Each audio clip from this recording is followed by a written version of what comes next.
শুভ সন্ধ্যা সুপ্রিয় দর্শক। আজ বুধবার 22শে মে 2024, 9 জ্যৈষ্ঠ 1431, 13ই জিলহজ 1445। বাংলা এফএম এর ডিজিটাল প্ল্যাটফর্ম থেকে আপনাদের সবাইকে জানাচ্ছি স্বাগতম। সঙ্গে আছি আমি জেসমিন জেসিয়া। জানিয়ে দিচ্ছি আজকের উল্লেখযোগ্য খবরের অংশবিশেষ। এমপি আনোয়ারুল আজিমকে হত্যা করে খণ্ড বিখণ্ড করা হয়েছে স্বীকারোক্তি ক্যাব চালকের। কলকাতা পুলিশের হাতে গ্রেপ্তার হওয়া একজন ক্যাব চালক জানিয়েছে, এক সপ্তাহ আগে নিখোঁজ হওয়া ঝিনাইদহের সংসদ সদস্য আনোয়ারুল আজিমকে হত্যা করা হয়েছে এবং মরদেহ খণ্ড বিখণ্ড করে ছড়িয়ে দেওয়া হয়েছে। এদিকে স্বরাষ্ট্রমন্ত্রী বলেন, এমপি আনার খুন হয়েছেন, আমাদের দেশের মানুষই এই খুনের সাথে জড়িত। 15 দিনের কর্মসূচি ঘোষণা বিএনপির। দলের প্রতিষ্ঠাতা ও সাবেক রাষ্ট্রপতি জিয়াউর রহমানের 43তম মৃত্যুবার্ষিকী উপলক্ষে 15 দিনের কর্মসূচি ঘোষণা করেছে বিএনপি।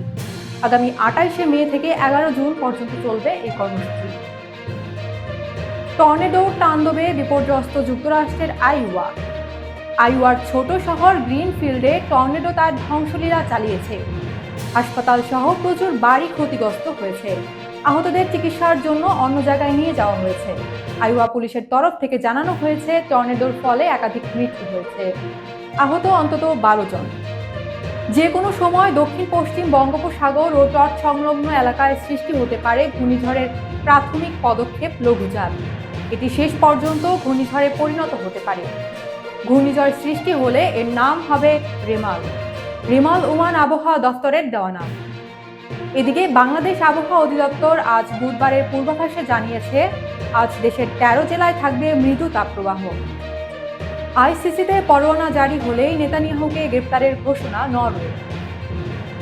আন্তর্জাতিক অপরাধ আদালতে ইসরায়েলের প্রধানমন্ত্রী বেনিয়ামিন নেতানিয়াহুর বিরুদ্ধে যুদ্ধাপরাধ ও মানবতা বিরোধী অপরাধের অভিযোগ এনে গ্রেপ্তারি পরোয়ানা জারির আবেদন করেছেন প্রসিকিউটর কারিম খান।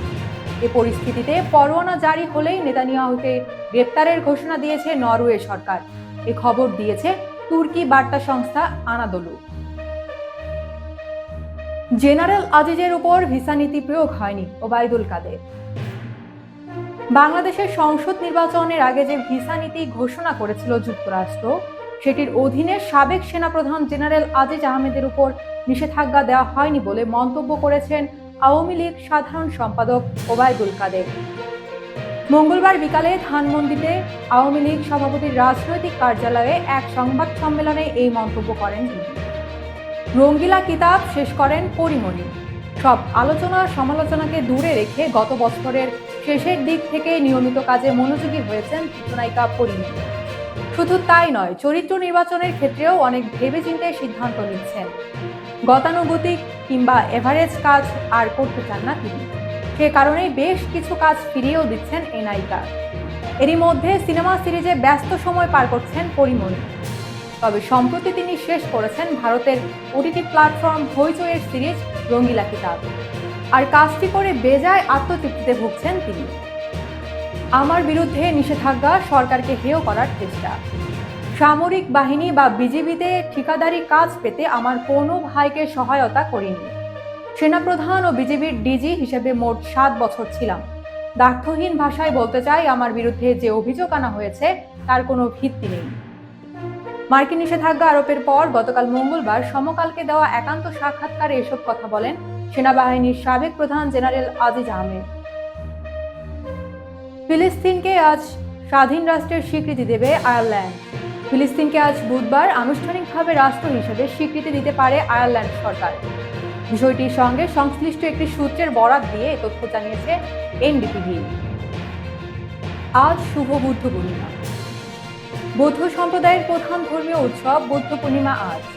যথাযোগ্য মর্যাদা ও ভাব গম্ভীর্যের মধ্য দিয়ে সারা দেশে এই উৎসব উদযাপন করবেন বৌদ্ধ ধর্মাবলম্বীরা। এই ছিল আমাদের আজকের আয়োজন। বাংলা এফএম নিউজ চ্যানেলটি সাবস্ক্রাইব করে আমাদের সঙ্গেই থাকবেন। ধন্যবাদ।